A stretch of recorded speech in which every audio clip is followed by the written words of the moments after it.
You guys, I have been doing my diligent research for today's video, slowly compiling different examples for today's video that I think you all will enjoy with special mechanics in gadgets, where gadgets, yes, bring a new dimension to the gameplay in Brawl Stars, but a lot of them have some hidden mechanics that can make a very low skill cap brawler into an incredibly high skill cap brawler. Also, today's video is special in a different way. There is an epic giveaway going on with OnePlus. OnePlus is coming out with a new set of phones, the 8 Pro, which I'm allowed to give one of those away. It's not even out yet. I'm allowed to give it away. That's freaking awesome. So a little bit more on how to get entered later on in the video. But guys, with that being said, let's get straight away into these really fun, juicy mechanics. Let's do it.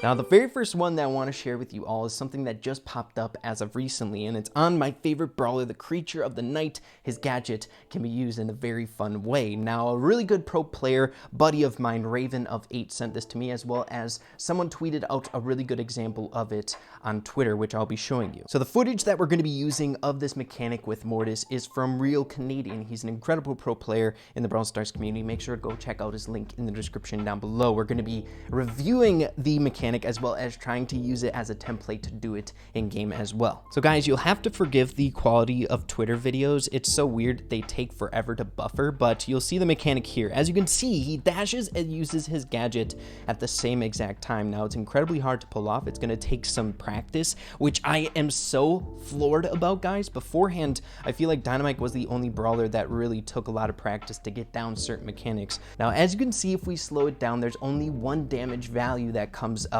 when you carry out this mechanic. However, it's a combined total of the gadget damage as well as the basic attack damage. Now, this is really good in a lot of different ways. Number one, Mortis's gadget's biggest flaw is the delay that it gives to Mortis's mobility. One of the most important things that Mortis has in his arsenal is his mobility. Like I said before, in several different times, it felt like the gadget was clunky. So you would use your gadget, you'd have to wait a couple seconds or like a split second, and then you can use your basic attack. This way, if you're able to master this, you can deal both of those damages at once for a combined powerhouse move that deals 2,560. Okay guys, so I'm not gonna lie to you, I've never attempted this beforehand, so I'm really not good at this mechanic, but again, practice makes perfect. So we're gonna use Cole's Snake at first. I'm not sure if that's the only way you can use it. Here we go. If we do it at once, oh my goodness, that's not too bad.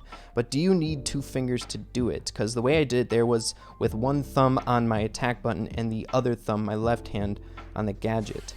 That is interesting. Holy crap. Maybe if we flick it fast enough. Okay, it looks like it didn't work. It looks like you have to push them at the same exact time. How would you make that work? I'm trying to figure out how to do this functionally in an actual live match. Would you take your pointer finger and your thumb and do it at once? This is definitely going to take some practice to get used to, but basically all you have to do is use them both simultaneously. You can't use your basic attack and then hit the gadget. You have to use them both at the same exact time. As you can see, I have both thumbs on, one on the trigger and one on the gadget, and if I release at the same time, it pulls off the mechanic. That spin, or right where Mortis is, that is 2,560 damage. That is cool. I love this mechanic. Now, the next advanced mechanic that I want to share with you all is on Dynamite, and I also stumbled upon this by chance by watching the Dynamite gameplay that we saw of Chippy's a few videos ago. Now, I'm sure you all know this by now, but Dynamite's gadget is definitely not known as a very good gadget. A lot of people even call it a self-sabotage gadget because it forces you to stay in one place. You see pro players using it just for BM in the end of things, so it's not really that good. I'm sure there's going to be a buff to it in the near future, but there is a way you can use it actually in game that might be useful. Now, the match that Chippy's used this mechanic was the one where he was taking on the Mortis head on, and I'll fast forward to the part where he actually carries it out. It's very minute, it's hard to notice, but a lot of you guys saw it in the comments of that video. Now, I'm going to play the portion of the mechanic, and I want you guys to see if you can notice what he does when he's going up against the Mortis. So he's 1v1ing a Mortis, jumping around trying to stay alive, but he uses the advanced mechanic, and we'll break it down further and attempt it in Training Cave as well. So here we go. The Mortis is about to come in, so watch closely here. Okay guys, so did you catch that? Basically what he did was he threw down a stick of dynamite so to jump up, but while he was waiting for the explosion, he activated his gadget. Now, not a lot of shots came out from his gadget, only like 4 or 3, something like that, but one of those was enough to kill the mortis, and since he jumped midway through his gadget, it canceled it. So he managed to add just a little bit more DPS to avoid dying from the mortis and taking him out. I find that incredibly good, seeing that it actually showed off that it killed him. It actually took out the mortis, the gadget, so I think it's good if you use it in this way. So we're gonna attempt to replicate this mechanic as well and just see how difficult it actually is. So basically what he did is he threw down a stick of dynamite and then he activated his gadget. So he got a little bit more damage out there. So if we do a double jump in between, will that work? We're hitting a lot of buttons here.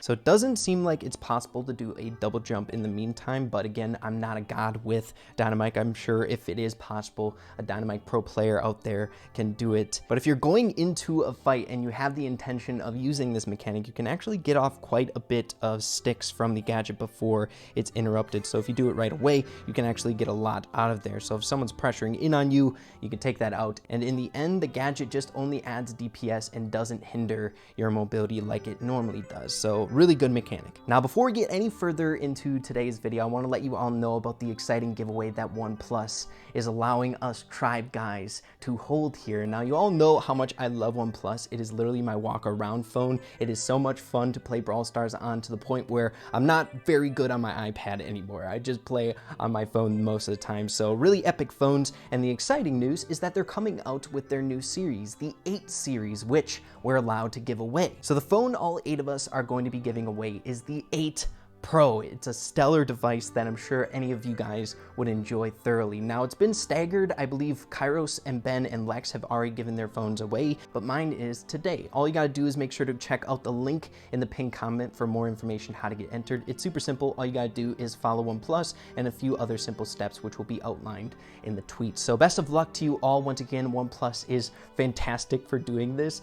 A free phone, a free epic phone. Are you kidding me? Also, really important, this giveaway is only lasting 24 hours. So at the point that you're seeing this video, it's started. But yeah, guys, with that being said, let's head into the remainder of the mechanics of today's video. Now, the second clip can also be found on Real Canadian's Twitter. So again, make sure to go check out that link in the description down below. But as you can see, you saw a glimpse of it. It kind of functions the same way as Mortis's mechanic, but you have to use your super and gadget at the same exact time. So guys, I don't think this is going to be as useful as Mortis's, but still, you could possibly use it in game in certain ways. But as you all know, how Primo's gadget works is he flings the robot on whatever side you're on. So if I'm here, hit my gadget, it's gonna go due north.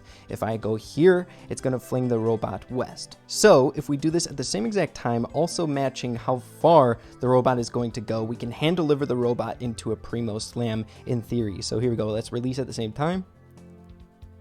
We landed before. Let's try again. Okay, guys, so we need to go a little bit farther. Basically, we just need to be in the air just a bit longer than before. So I have them both activated. See if this works. If not, it's a bust. Why didn't I jump with my super? Take it, guys. But still, you guys got the gist of it. It's definitely not very usable in game, but still a really cool mechanic that might get some use out of it. The next mechanic in today's video is credits to Cindy, who found this out first with Brock's gadget. So I'm sure most of you guys have seen this one by now, but basically, due to Brock's rocket giving you invulnerability in the air, you can literally kill the IKE if you have incendiary star power on Brock. Now, I feel like this is an insane value of a gadget, being that one gadget allows you to destroy the IKE alone. So this is insane. It's such a good gadget mechanic that you guys should keep in mind if you need to use in a desperate situation. Okay, guys, so we're gonna be attempting this one out. It looked like in Cindy's video, what you had to do is wait for the IK or the enemy robot to spawn in to give yourself a little bit of time.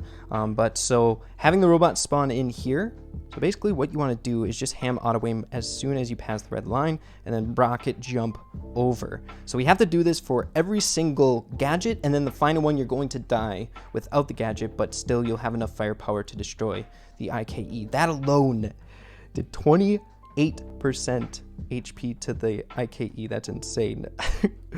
All right, let's see if we can get this here. So let's reload, wait for our gadget to load back up as well. We need full health. Jump back.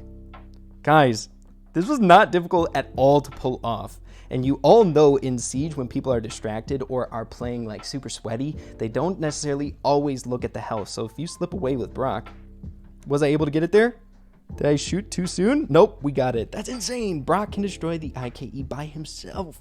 Holy crap. So the final mechanic that I want to share with you all in today's video isn't necessarily like an OP strat or anything like that, but is still really interesting and kinda could be used strategically, and that's B, utilizing her gadget with spring traps. So basically all you gotta do is place down your gadget on the spring trap, takes some delay, but it gets flung. Now the cool thing about this is the pool of honey stays on theirs. So essentially, as you all know, the spawnables in the game, the gadget spawnables have really, really low health. They can be killed super easily. Okay, Poco, trying to do something here, man. Even if it's not a star power glitch episode, they bother the crap out of me. Poco, you gotta die. But what I was saying before is if the gadget is in a different spot, so the actual source of the honey, I missed. If the source of the honey, being the gadget, is away from here and they can't like get to it and they're stuck in the honey, basically, or in theory, they should have infinite honey, so they can't take it out. They can't reverse the slowing at all. But I'm not sure if it's just like a visual thing. I just want to test to see if it's just a visual glitch. So here we go, let's see here. But I guess since the barley destroyed the turret and it went away, let's see, let's go on the jump pad to see if anything happens. It stays there. Interesting, it's not a visual thing. Come here, Shelly, we gotta bait her into coming over here. I want to see if she gets slowed. Come here. Oh, it went away. Did it like reappear over there? Shelly, I need to see something. So she went in it and then it disappeared. So when the robot made contact with it, the honey went, I'm assuming, back over to its original origin. But man, that is interesting too. What the heck? I'm gonna look into that one a little bit more and see if it can actually be used strategically. But like I said before, that's the last one I'm gonna be sharing with you all in today's video. I do have a few more. If you guys like this type of video, I would love to share them with you, as well as I'm going to continue looking for these and testing them out. It's insane. I really, really enjoy the Mortis one. I'm gonna try to work it into some training regiments and see if I can't get good with that mechanic and actually utilize it in a game. 2,560 damage is nothing to sweat about to get it in one fell swoop.